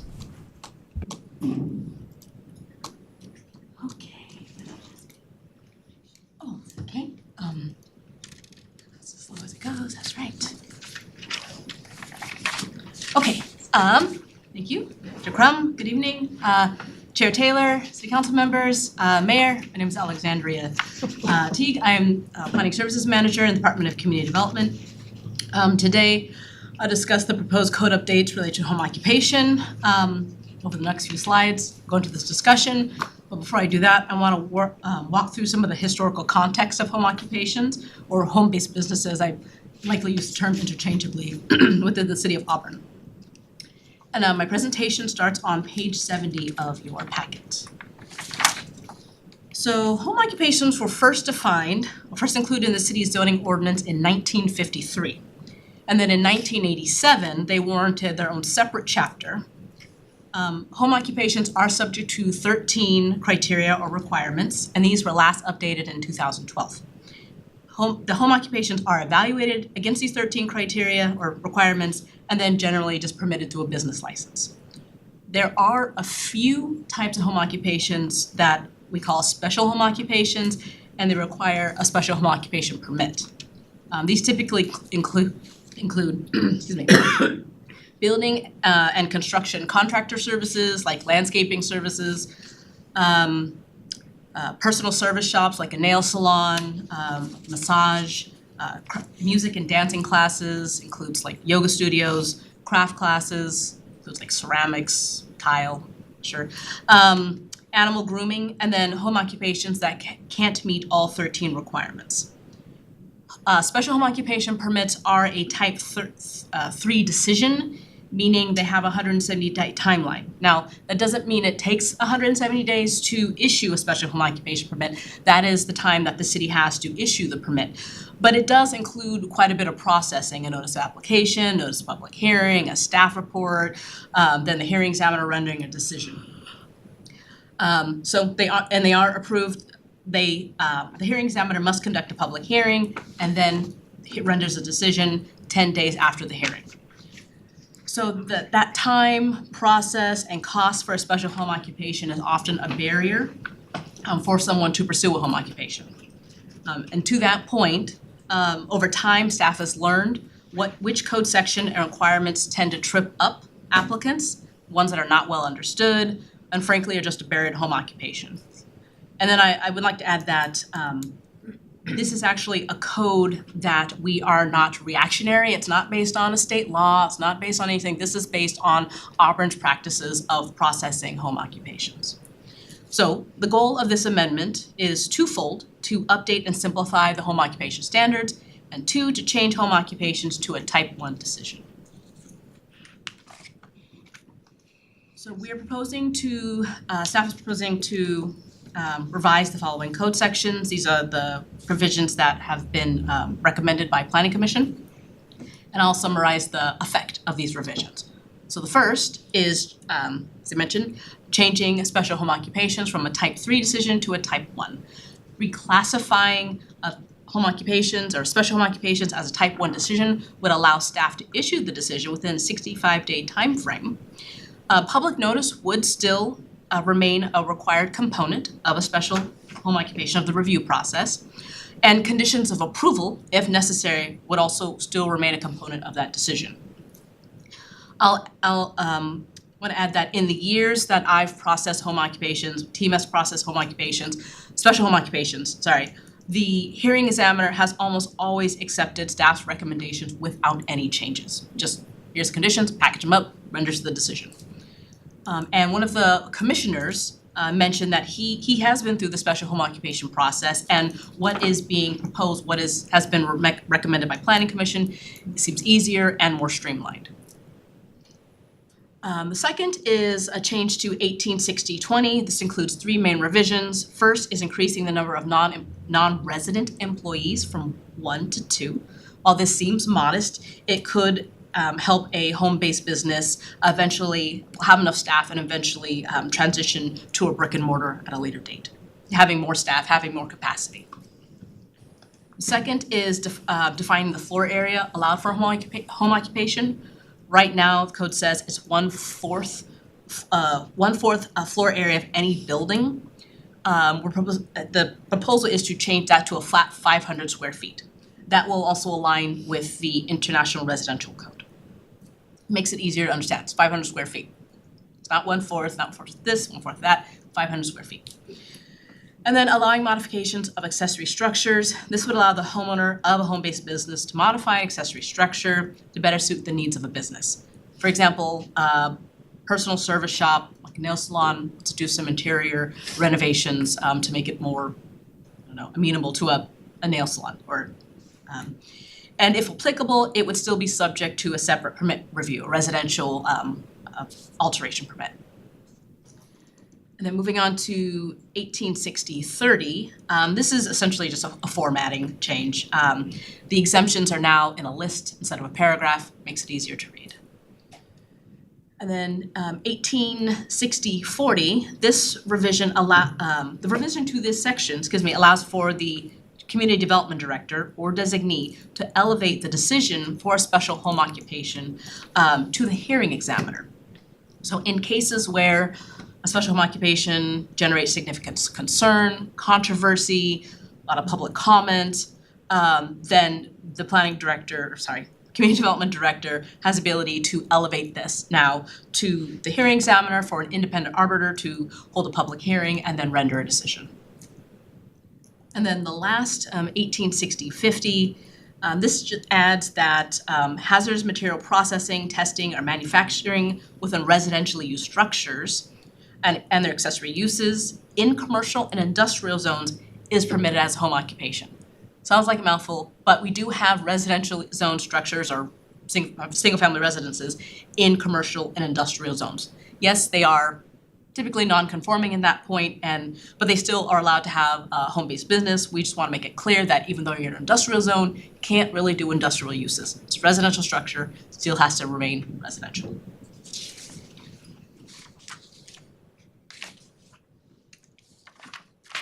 All right, and in terms of timeline, staff has presented the proposed code to the August 5th Planning Commission regular meeting, the Auburn 16th, August 16th special Planning Commission meeting, and then Planning Commission held a public hearing on the 16th, and then they recommended approval of the proposed text amendments. And as staff is presenting tonight, requesting approval of ordinance 6982 at the October 6th council meeting. Thank you very much for your time. Any questions, council? Thank you. Appreciate it. I know the fly is flying today, for sure. Thank you. Thank you. Next up is ordinance number 7001. Director Crum. Thank you once again, Chair. Stephen Sturza, the Assistant Director of Community Development, will have an even briefer presentation on this proposed code change. Thank you, Chair Taylor, council members, mayor. The city adopted the International Property Maintenance Code, IPMC, to provide minimum standards for the maintenance of existing buildings, structures, and property. Since adoption, the numbering and format of certain sections in city code have been amended and reorganized. As a result, the citations to the IPMC contained in city code are now outdated or incorrect. So to maintain consistency, clarity, and enforceability, it's necessary to update the city code to align with the reference sections in the current IPMC. Ordinance 7001 ensures that enforcement staff, property owners, and the public have accurate references to applicable code provisions, reducing confusion and potential challenges and applications. And that's it. Council, any questions? No questions. Thank you. Now I will hand it back over to Deputy Mayor Rakes. Thank you, Councilmember Tracy Taylor. So for the next discussion item, I'm going to hand it over to Councilmember Baldwin. Thank you. This item. Actually, it's you. It's me? Yeah. Oh, never mind. Okay. Okay, so for ordinance number 7002, I'm going to call City Attorney Whalen. Thank you, Deputy Mayor, and for this, my co-counsel, so to speak, will be our Human Resources Director, Candace Martinson.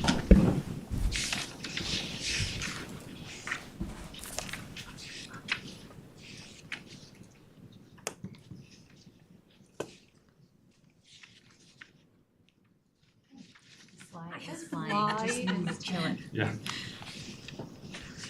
Yes, I can see here. Just hang You want me to start? Yeah, that'd be great. Okay, well, good evening, Mayor Backus, Deputy Mayor, council members.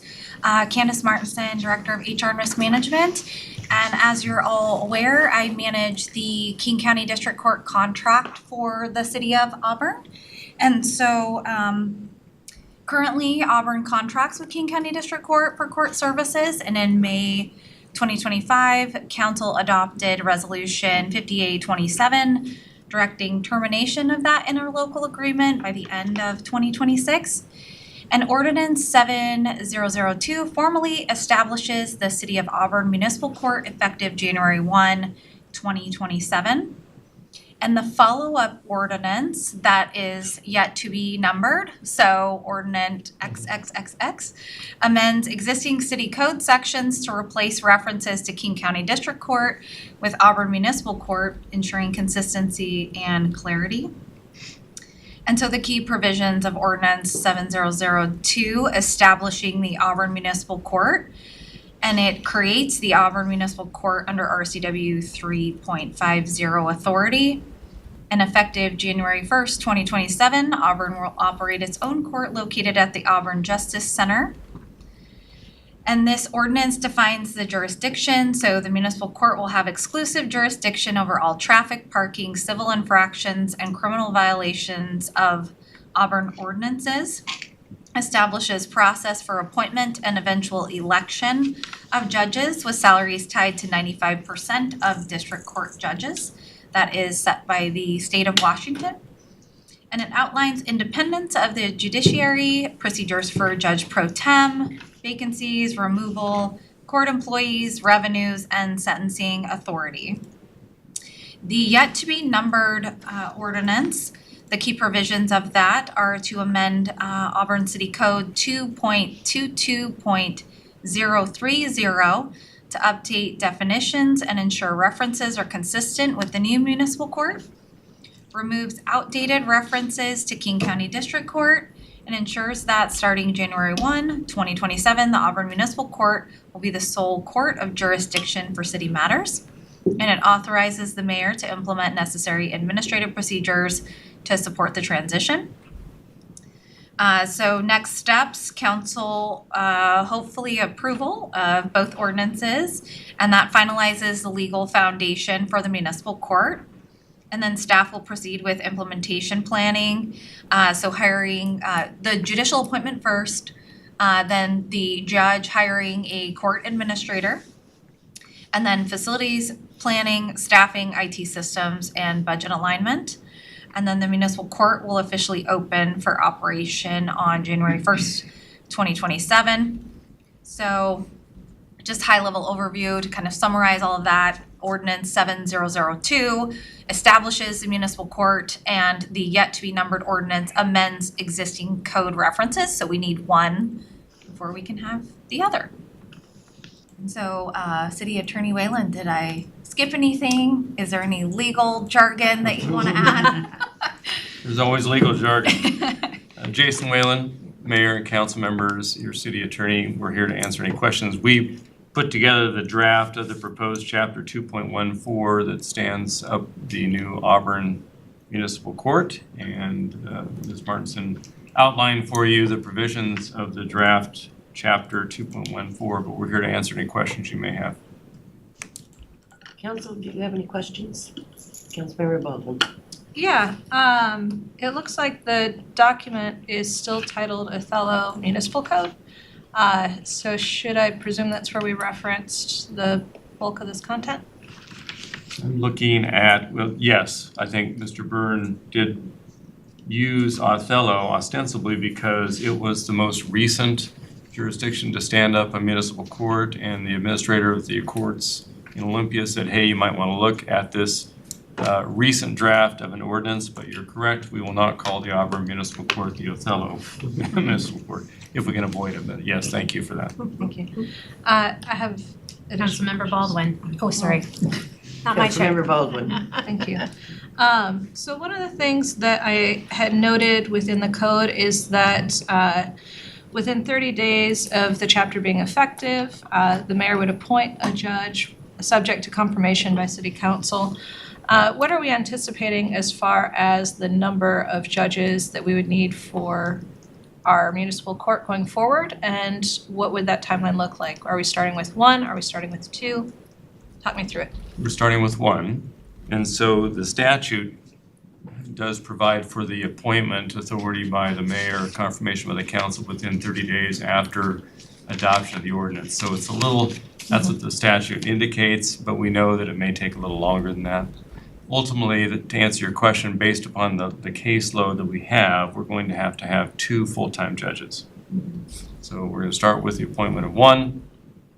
If we can get a second one, great, but to get it up and running, we need to at least have the one appointed by the mayor, confirmed by the council. Any other questions? Councilmember Baldwin. So for that runway to bring on a second judge, do we have an estimate for when we would expect that to be?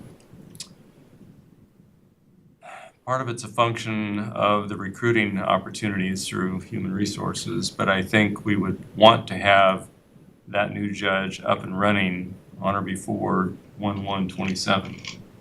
because that's when we stand up formally.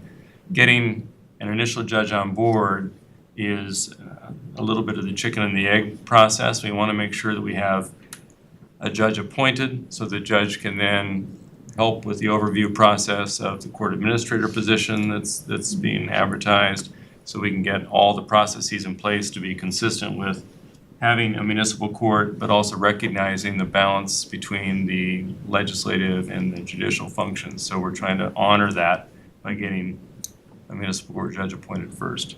Okay. And it may be on a part-time basis, obviously, because we're not going to be full-time in 2026, but we'll have somebody available. That's the goal. Councilmember Baldwin. So clarifying, for the first judge, whether part-time or full-time would be appointed, and that term would expire in December 2029 and be up for election. Right. And the second judge to be onboarded would be appointed as well by the mayor and council, or would be selected by the first judge? I think, correct me if I'm wrong, but I think we've got the opportunity to do a second judge appointed by the mayor for a period of 4 years not to exceed, and then up for election. But I can double check on that for you to make sure. This anticipates the initial appointment of the initial judge. Right. I would just want to make sure that we have our language clarified around any additional judges after the first. So if it would need to be to the primary judge to elect or appoint the secondary, I would be curious to make sure that we've clarified what that process is for additional judges after the first. Very well. 2.14.040B does contemplate the appointment of judges, plural. So if we can get two on board prior to the commencement date of 1/1/27, then they will both have those 4-year terms expiring before the end of, or on December 31, 2029. Right. We can clarify that. Does any of the other council have any questions? Councilmember Baldwin. Okay. And I was curious with the expiration for their terms, if one is starting without reaching a full 4 years, would we have those be off-year elections or keep them in the same cycle? I think they have to be in the same cycle, yep. Just checking. Because I believe state law provides for even year elections for these, or commencement. So the statute outlines the terms when they have to be elected. And so the thought here is the appointment ends 2029, they stand for election, and then they would be starting in 2030 with their elected term. Okay. Councilmember Baldwin. Can you also talk me through the section that we have in the code being proposed that speaks to, sorry, I think it's on the last page, penalty if no other punishment's prescribed. So the proposed 2.14.120. Okay, get there?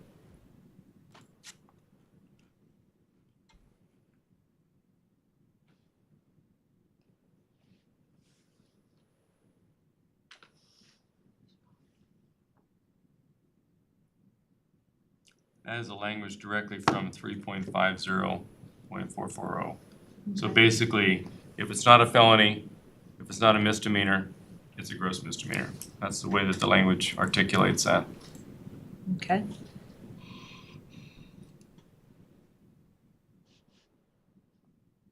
Would we need to do any additional work to our Auburn code to avoid having situations where people are winding up with gross misdemeanors because we haven't articulated punishments? No, because we incorporate by reference RCW 3.50, which provides for, and 9A also provides for the outlines of what a misdemeanor is and the level of punishment, as well as a gross misdemeanor. And we incorporate the criminal code in the Auburn City Code. Councilmember Baldwin. Sure. Can you clarify for me the perhaps either the role or responsibility or the opportunity for reestablishing a community court with our model going forward? Well, certainly, community court is obviously a function of a district, soon-to-be municipal court. And so there is an opportunity for us to work with the court and certainly encourage, they make the decision for community court. It's under their jurisdiction to have that sort of program, but we would certainly want to recommend that from the prosecution side as a mechanism that has worked well for Auburn. And hopefully the judge appointed by the mayor, confirmed by all of you, will see the guidance and the wisdom in that program. It's been quite successful, to my understanding, and we'll want to stand that up as well. Many jurisdictions have one in place, and Auburn should be no different. Councilmember Baldwin, do you have a bunch of questions still? Probably. Okay. Would it be wise to make an appointment with City Attorney Jason Whalen to get all your questions answered? Well, I just want to make sure that other council members have the chance to chime in if they spark anything. My other question with this is back to the position of funding. So the ordinance, the resolution passed earlier this year, which dissolved the interlocal agreement with King County, was done, and I believe there was an awareness by council that there would be an increase in ongoing operational costs. Do we have within that projection that was available at the time, was that inclusive of what it might cost to also operate a community court, or would that be additional budget? I don't have the clarity for that response, but I think, I'm pontificating, it would likely be within the auspices of that budget.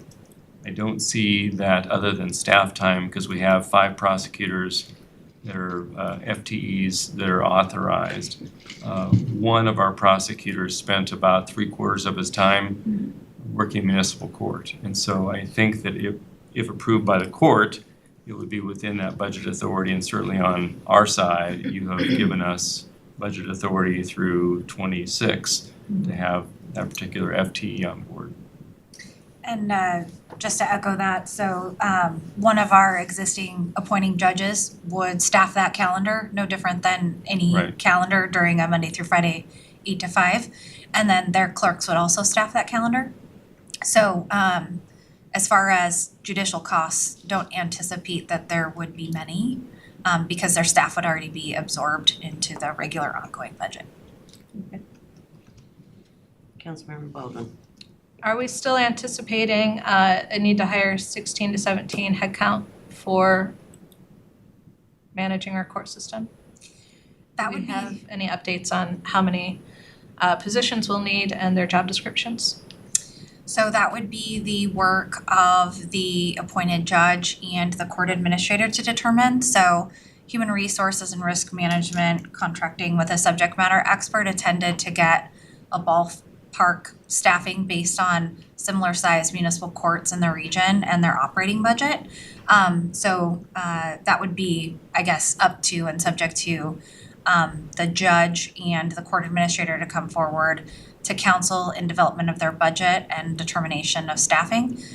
We do anticipate, because there'll be a trickle down of cases being heard by King County District Court prior to the start of Auburn Municipal Court, that those cases will be heard by King County District Court, and those costs are charged upon filing. So those would be part of the 2026 reconciliation. And then any new charges filed in the Auburn Municipal Court starting 1/1/2027, you will have a ramp-up period of staff, so there'll be an opportunity for the judge and the court administrator to determine what staff is needed based on where our actual case filings are at that point. Councilmember Baldwin. Thank you. How many active cases do we have with King County District Court currently? Do you want month end? Sorry, I need to grab myself up. Month end of August? I could tell you anecdotally 5 prosecutors handle about 2,400 to 2,500 cases a year. And that would be new cases. And so about 400 to 500 each. Now, the remaining cases, Ms. Martinson can kind of give you a better flavor for how many total kind of go from year to year and what we end up with. But it's not an insignificant amount. Auburn's a busy court. Right. I'm trying to clarify what the cost will be to pay to finish out those active cases with King County that we'll be paying in addition to our operational costs as we stand up our municipal court. So I'm looking to figure out what that amount is going to be.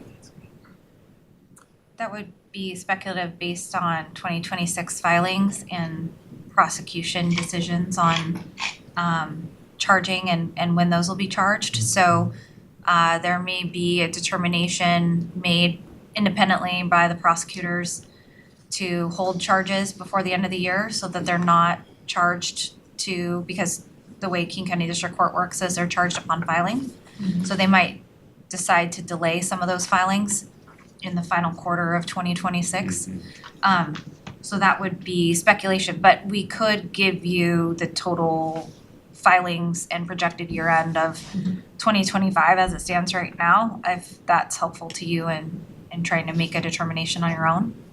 Yeah, I would like to know what that projection looks like for what that cost is going to be that we'll need to continue to pay King County District Court to finish out the cases that are there and active as we stand up our new court system. Now, when we talk about holding filing or holding charges until our new court is stood up, if I was to use, more basic language, that sounds like we're saying we're not going to file charges against criminals or, Councilmember Baldwin, suspects. next time we wait to be called on, please. Certainly. Thank you. Councilmember Baldwin. Thank you. So talk to me about that strategy of holding cases that you would otherwise take to court and what that means as far as having people who are, potentially guilty or at least stand accused out as we're trying to decide what to do with our cases. Well, it doesn't mean that they wouldn't be arrested. You just may have a delay in the charge, and there's a period of time within which you can do those charging decisions. We're going to be grappling with both space and resources. And so the space for Auburn will likely not be available to us until right after 1/1/27, because they've made it fairly clear that they plan to be in our space at the Auburn Justice Center through the end of 2026. So mindful of that, and there's going to be some transition time that we need to work collaboratively with King County District Court to make sure that it's smooth for them as well as for us. We're going to have to make some decisions about holding some of the charging maybe late summer 2026 until the first week or the first month of January 2027. And there'll be a little bit of a gear up for that, but that way, not only are we not paying and having lingering cases with King County District Court jurisdiction, but we're actually being prudent about it and actually taking a chunk of those cases and filing them in Auburn Muni 1/1/27 or thereafter.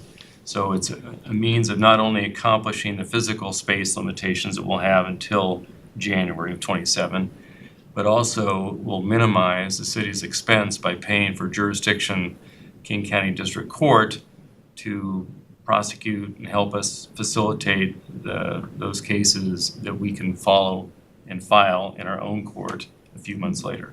So it's going to take a little bit of work, but we're comfortable that we can do that.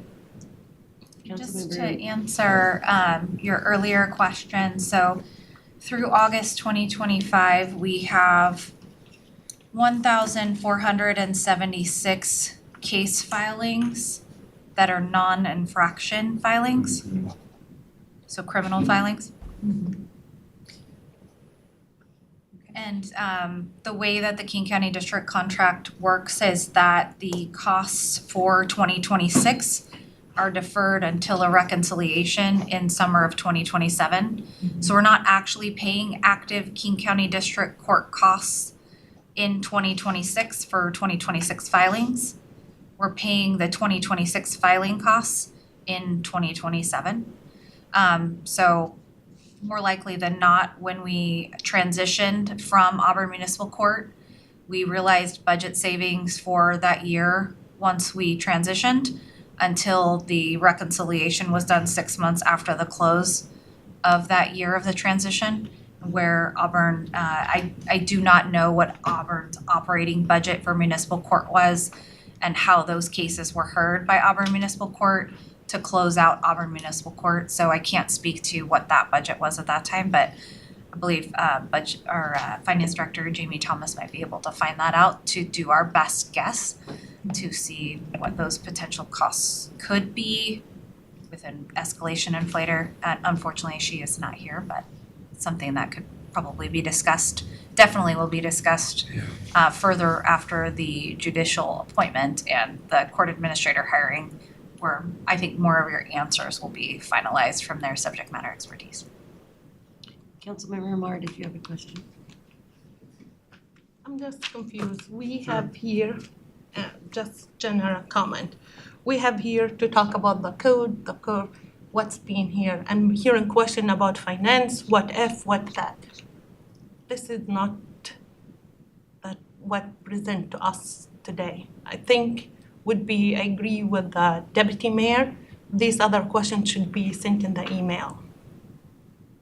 Just for clarification, because it's clear what present to us. We talking about the new code, what's there. So I'm hearing question about what if, what that, and was out of order to accuse council not understand the decision being made. So, Chair. Councilmember Baldwin. Thank you, Chair. I feel that my questions are relevant and pertinent as part of making sure we understand is we would choose to establish code and give authority for the appointment of a judge, that making sure we understand fully what the costs and ramifications of our decisions are going to be, not only from a budgetary standpoint, but also making sure we understand what needs to happen in the go-forward timeline. I do have one final question, and if folks are feeling uncomfortable, I can handle the rest as a sidebar with Attorney Whalen. But the question I have is, if we are, pausing charging on cases because we have to handle this shift from using King County District Court for providing our municipal services to using our own, what does that mean for people involved in those cases? You've got defendants, you've got victims. If we are sitting on charges and waiting to make it more convenient for us, what does that mean for someone who stands accused? Are they out on bail? Are they sitting in jail? What's happening in those 6 months for those individuals? Because I think when we talk about justice, we have to talk about how people are affected and how families are affected. And so as we make our decisions, I hope that we would prioritize making sure that as we are creating a justice system, that we abide by an approach that says, we're not just going to leave you there for too long. We have, constitutional responsibilities to provide, quick justice, quick cases. And so I would like to have a better sense of what that impact would be to individuals on either side. Well, certainly your point is well taken. Those cases that have been a priority for this community, including the DUIs and the DV cases, will be promptly charged. It's those other cases where you have minor thefts, you have trespass, some of those minor assault cases that may have to be deferred in the charging for a period of time where it makes sense to do so. But those cases that warrant prompt and swift action from a public safety standpoint, a community safety standpoint, we're going to be charging those in the ordinary course. Thank you. Council, any other questions? Councilmember Trump-Manuel. I just would like to thank Ms. Baldwin for bringing up these questions, because that's what we're here for. We're here to ask you folks the questions, the hard questions. And as you see, there's only one person asking questions. And it's not that we don't understand, and it's not that we don't, that we're taking everything that you're saying for face value. And it's nice that we do have somebody asking those hard questions. So I appreciate you, Ms. Baldwin, for asking those questions. And we shouldn't just, okay, there's no questions, let's get moving. So thank you for answering those questions, and just thank you. We're here and more than happy to answer the questions because it's your budget, your money, your Right. direction, your policy, and so we're here to serve at your pleasure. And so we're more than happy to answer the questions and get the information you need. And just to reaffirm that we do understand that we are establishing a new branch of government in the city of Auburn. And so myself, working along with our city attorney, Waylon, are intending to transition this over as swiftly as possible, which is why you all have this ordinance in front of you and the code language, to try and make that transition as quick as possible. So the folks in front of you eventually will be your new appointed and confirmed judge and your new court administrator that could probably give you a lot more detail that you're searching for. So this is the step in many steps that we expect over 2026 and 2027 in presenting all of this to you in the transparency that you seek, not only in representing the community, but as an invested council that made the decision to make this transition. So, thank you. Councilmember Lisa Sturgis. Thank you, Deputy Mayor Rates. I would just like to make a comment based on Councilmember Trout's comment, is that thank you very much. We had our special focuses group meeting earlier today, our area meeting earlier today. We do have plans. This ordinance is obviously needed for to move things forward. So, but we do have plans at future study sessions where our municipal services is the topic that we will be providing regular updates and conversation along so that you've got awareness as to how the court is being built out by the city.